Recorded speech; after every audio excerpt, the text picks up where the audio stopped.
Huge cuts the government thinks are needed to get the country's finances back under control. To the government's austerity agenda and its austerity policies. The austerity against the government's austerity measures. The message, we won't stop till austerity is history. And these policies do not stand for what we believe in. When a country falls into debt, the government may decide to make cuts to public funding, leading people to live under austerity. This affects the most vulnerable sectors of society, from education to health to housing and to the arts.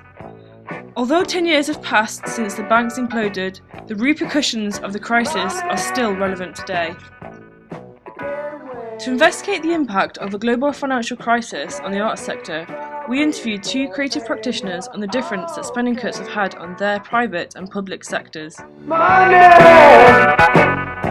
My name is Shiri Shami. I'm a creative producer and a curator. I work freelance in London. I've worked this way for probably 5 years, and before that I worked for arts organisations before and during and after the financial crisis. I think I'm personally quite lucky to not be hugely affected by the changes since 2008, because I work in a particular way that involves particular types of funding, or public funding.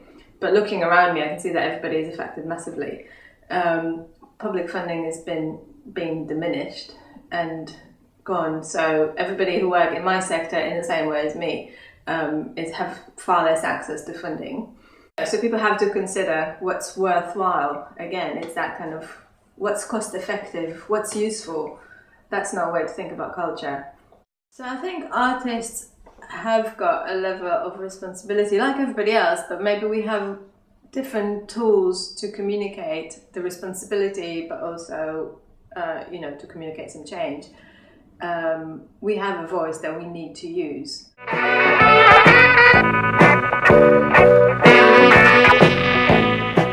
So my name's Rob, and I work as an advertisement writer for a big company.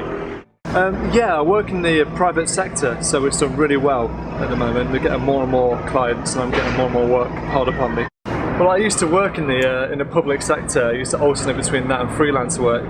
But one of the main reasons I chose the job that I'm doing now is just the security of working in the private sector, and you need to pick an industry that's thriving, even if it's not necessarily what you want to do.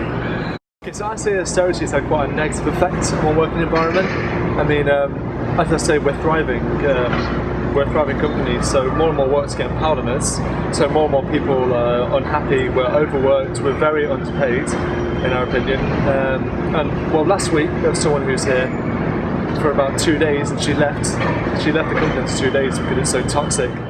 If the Conservative government remain in charge of England, then I can see more and more, independent places being bought out, and it's just going to get worse. I'm very negative, but I can see it getting worse.